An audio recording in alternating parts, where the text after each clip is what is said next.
खास करके करप्शन को लेकर के जीरो टॉलरेंस की बात करना, लॉ एंड ऑर्डर के सवाल पर सरकार ने तमाम बार दावा किया है, न केवल खुद कहा बल्कि संस्थाएं लगाई अपने नैरेटिव को, परसेप्शन को बदलने के लिए।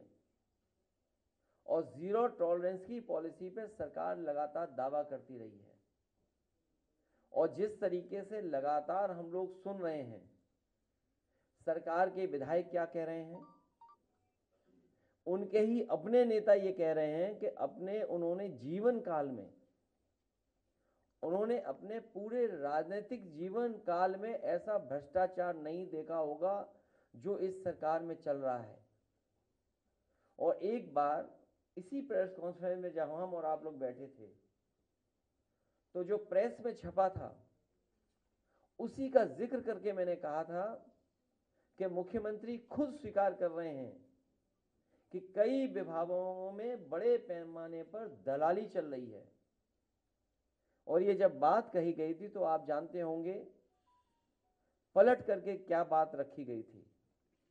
और आज जो हमारे साथी ये सवाल उठा रहे हैं बलिया का लेकर के, आपको जानकारी होगी कि समाजवादी पार्टी के विधायक संग्राम सिंह, उन्होंने विधानसभा में इस बात को रखा था। तो ये एक जगह के भ्रष्टाचार का तो खुलासा हुआ है। उत्तर प्रदेश के न जाने किस किस कोने में कितने बड़े पैमाने पर भ्रष्टाचार चल रहा है। और जो लोग ये होर्डिंग भी पढ़ेंगे या जो हेडलाइन अखबारों में छपी है, बड़ी मुश्किल से ऐसी हेडलाइन अखबारों में मिलती है, पुलिस ही डाकू, बड़ी मुश्किल से अखबारों की हेडलाइन ये मिलती है, पुलिस ही डाकू हर दिन 15 लाख वसूल रही है। सोचिए आप, अगर अखबार ये मजबूरी में लिख रहा है कि वो परेशान होकर के लिख रहा है, और मुझे ऐसा लग रहा है कि हमारे अखबार के लोग भी अब अपनी जिम्मेदारी निभाने लगे हैं और बहुत जल्दी खुलकर के जिम्मेदारी निभाएंगे। हम इसके लिए भी अपने लोगों को, आज जब संविधान मान संघ की स्थापना कर रहे हैं तो अपने पत्रकार साथियों को इस बात के लिए भी बधाई देते हैं। तो ये एक सड़क, एक जिले का भ्रष्टाचार जो दिखाई दे रहा है, पुलिस को पकड़ रही है। प्रधान सांसद जी के क्षेत्र में पता करिए क्या रहा, क्या ये बात नहीं निकली कि पुलिस क्या कर रही थी? वसूली। और ये जो इनकाउंटर का जो डर दिखाते हैं, हमने और आपने कई बार सोशल मीडिया पे वो वीडियोस देखे हैं जहां पर पुलिस रेट तय कर रही थी कि टांग पे गोली मारी जाएगी तो इतना पैसा देना पड़ेगा।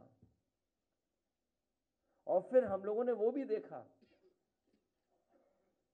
कि जब बंदूक नहीं चली तो पुलिस ने एनकाउंटर के लिए अपने मुंह से ही ठाए ठाए ठाए कह दिया था, याद होगा आपको। क्या आपने, हमने नहीं देखा, सुना?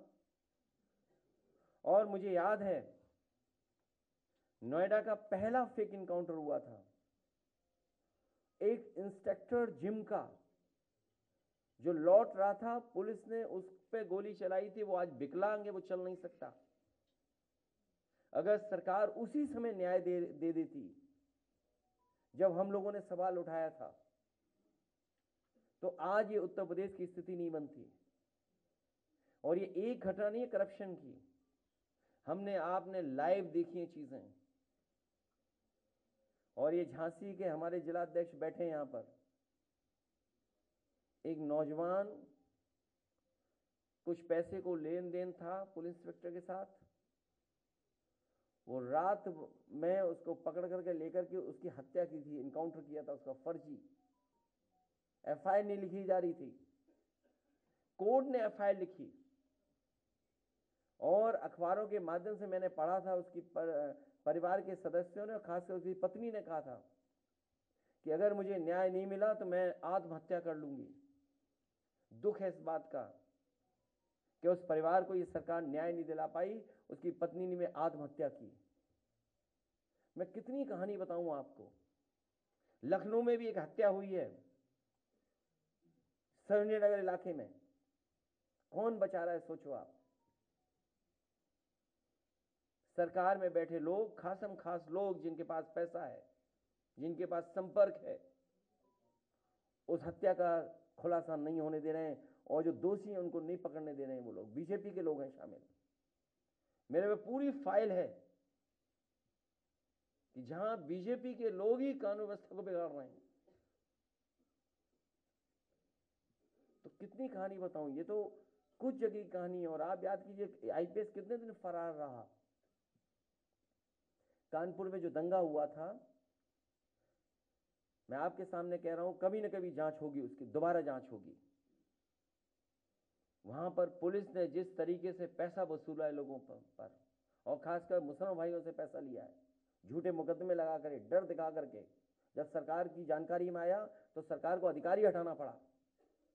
उस अधिकारी ने, उस अधिकारी के साथ मिलकर के लोगों ने करोड़ों रुपए वसूला था।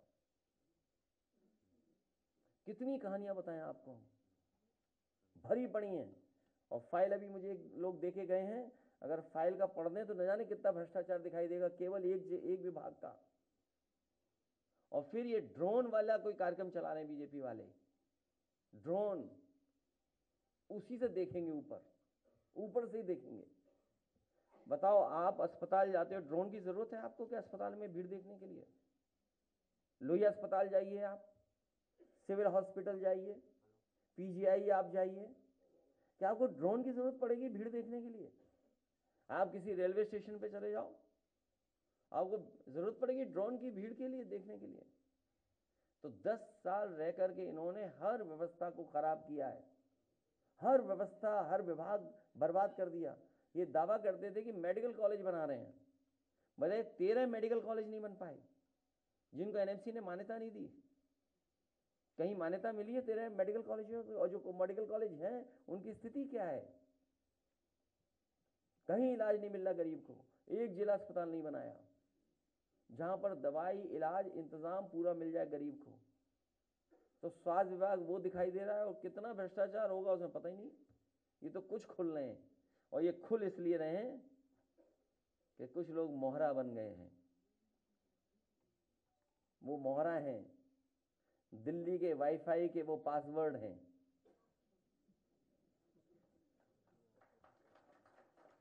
ये नई तरह की टेक्नोलॉजी, तो टेक्नोलॉजी के हिसाब से बोलना पड़ रहा है। आप समझ गए हो कौन मोहरा है? सुनने में आया कि मौर्य जी मोहरा हैं, दिल्ली के वाईफाई के पासवर्ड हैं।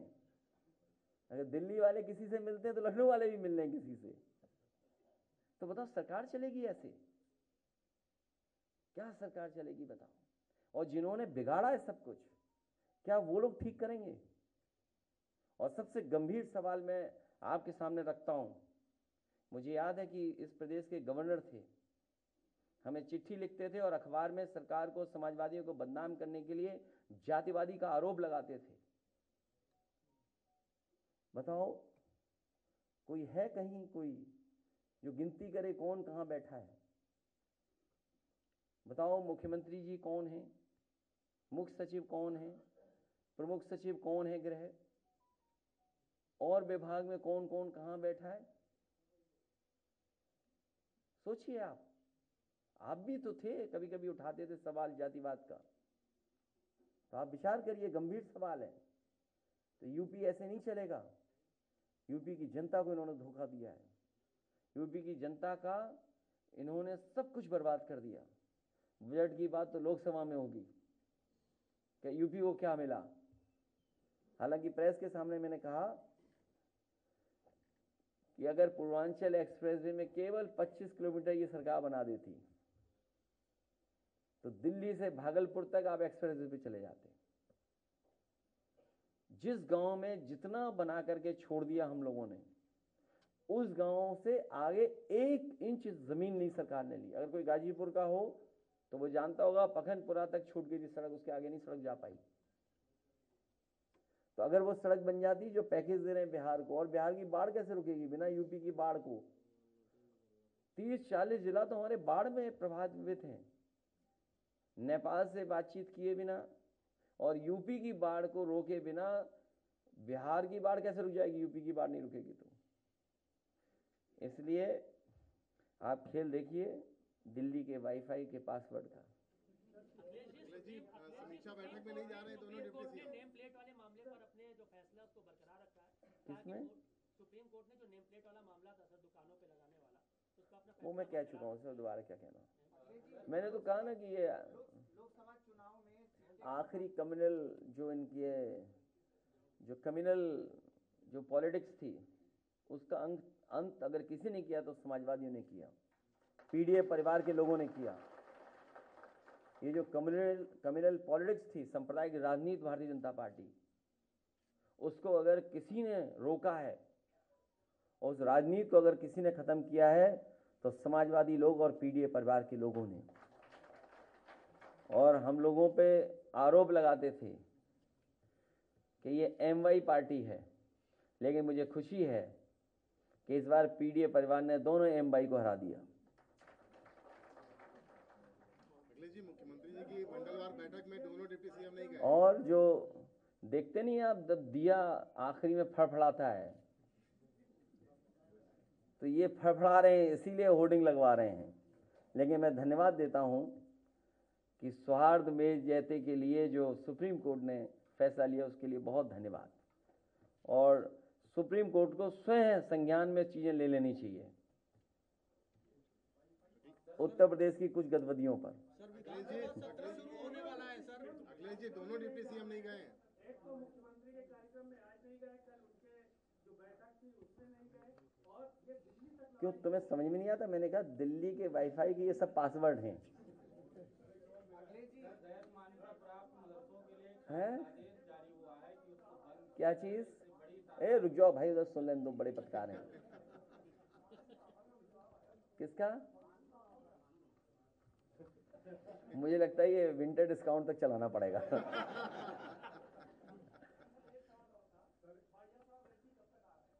कहाँ?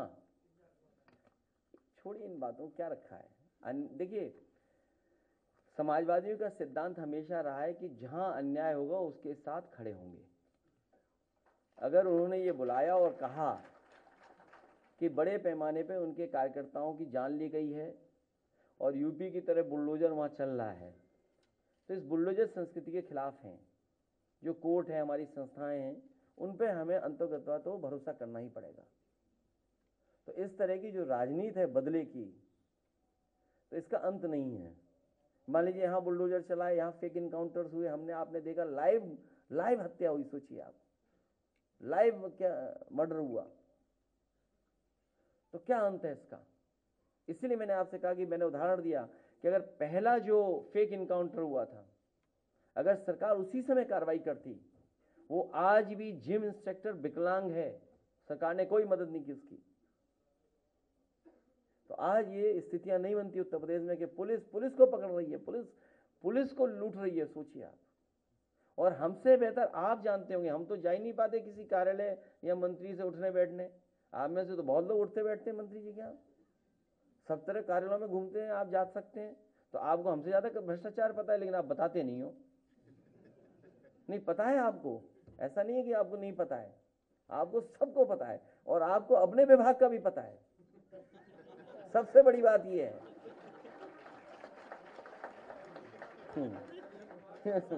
अगर ये बात गलत हो तो बताओ मुझे। नहीं, आप ही लोग कोई बता रहा था ना, इसलिए मैं बता। क्या हो गया संतोष जी? किसको?